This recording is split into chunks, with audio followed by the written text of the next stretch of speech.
Oi, queridos. Já há algum tempo eu venho pensando que falta uma difusão maior do conhecimento que temos hoje sobre atendimento clínico. Um atendimento que seja ajustado ao nosso momento histórico mundial, à sociedade brasileira, à nossa cultura brasileira e aos estilos de pacientes que nos chegam. Meu mestre Gilberto Safra sempre falava nas aulas que as formas de atendimento clínico e as matrizes clínicas se transformam historicamente. Assim, o enquadre e a forma de atendimento clínico que se ajusta a uma época histórico-cultural, por exemplo, a época que viveu Freud, pode não se ajustar e não ser adequada ao momento histórico em que a gente vive e à cultura em que a gente está, né? onde o par clínico acontece.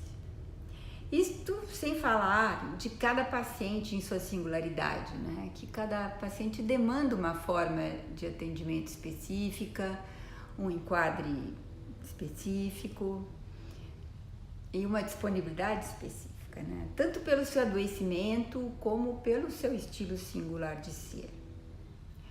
Se não cuidarmos, então, de adaptar o nosso atendimento a esses parâmetros históricos e culturais e da pessoa em particular, a gente corre o risco de mais adoecer do que de curar, ou de ajudá-la a se curar. Né? Então, pensando em tudo isso, em como é importante adquirir esse princípio, esse raciocínio clínico voltado para como acolher, como receber, como se disponibilizar para o paciente, eu estou abrindo uma discussão, uma reflexão para esse tema de como atender nesse momento histórico e na nossa cultura, e como se adaptar a esses estilos de pacientes. Eu acho que todos nós, e eu mesma, errei muito nas minhas formas de atender.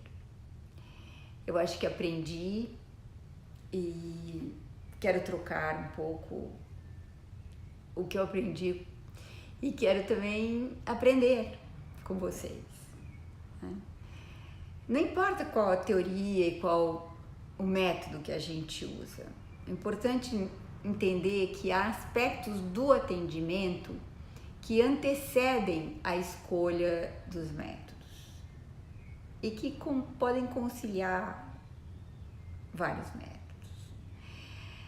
Então, eu pensei em alguns aspectos do atendimento que me parecem precisam se ajustar a essas formas de sofrimento atuais que eu vejo no Brasil, que eu vejo nas culturas e nas subculturas presentes, ao mesmo tempo de se ajustar ao estilo do paciente e aos seus sintomas. Então eu queria, pensando nesses aspectos, sugerir alguns para a gente poder ir conversando ao longo do tempo, né? Primeiro é assim, de que lugar a gente ouve o paciente? De que lugar a gente cuida dele? Qual a nossa postura do terapeuta e qual o preparo pessoal do terapeuta que é necessário para ter uma disponibilidade de ouvir o paciente? Qual o lugar do amor e dos afetos positivos e negativos nas relações terapêuticas? Qual o lugar das terapias breves e dos longos atendimentos na sociedade atual? Quais as formas de enquadre clínico mais flexíveis ou mais rígidas que a gente precisa adotar? Como é o profissional e a pessoa do terapeuta na relação? Qual a visão que a gente tem que ter, ou que nós temos, da condição humana, do ser humano, na antropologia que a gente adota, né? Como a gente se posiciona numa comunidade de destino com o paciente, ou seja, numa unidade com ele, e como a gente articula isso com a separação e a distância. Né? Como articular uma visão a partir da interioridade do paciente com uma visão mais objetiva do cliente ou de seu comportamento, né? Essas são duas posturas que a gente precisa articular de alguma forma, né? Quais as modalidades de linguagens que a gente usa no atendimento? Uma linguagem verbal e uma não verbal. Como prestar atenção, como significar essas linguagens. Por exemplo, qual o lugar do abraço, qual o lugar do olhar. Como qualificar e trabalhar as negatividades surgidas na relação? Como se constrói o contrato, as exceções, as questões monetárias envolvidas no tratamento? Há uma meta no atendimento que transcende a queixa e o desejo consciente do paciente? Como deve se desenvolver a primeira consulta ou a primeira entrevista? Em que medida somos prestadores de um serviço que o cliente nos solicita, ou somos cuidadores que têm uma visão do que ele necessita, que está para além do serviço que ele solicita. Então, esses são alguns dos aspectos do atendimento, entre muitos outros, que eu gostaria de pensar com vocês. Ouvir perguntas, ouvir depoimentos, ouvir experiências, ouvir comentários, críticas. Eu quero ouvir opiniões diferentes.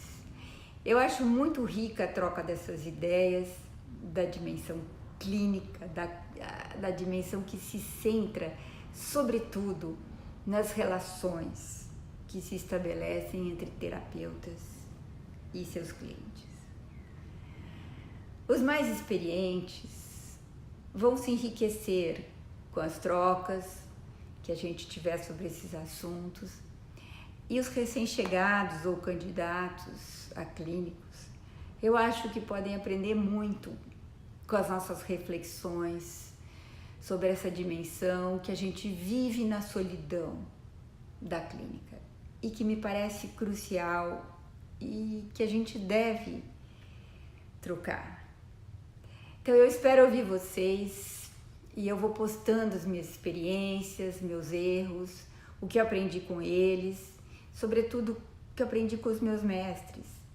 De um lado, o Gilberto Safra, que realmente me ajudou a abrir e expandir minha visão e a prática da minha clínica.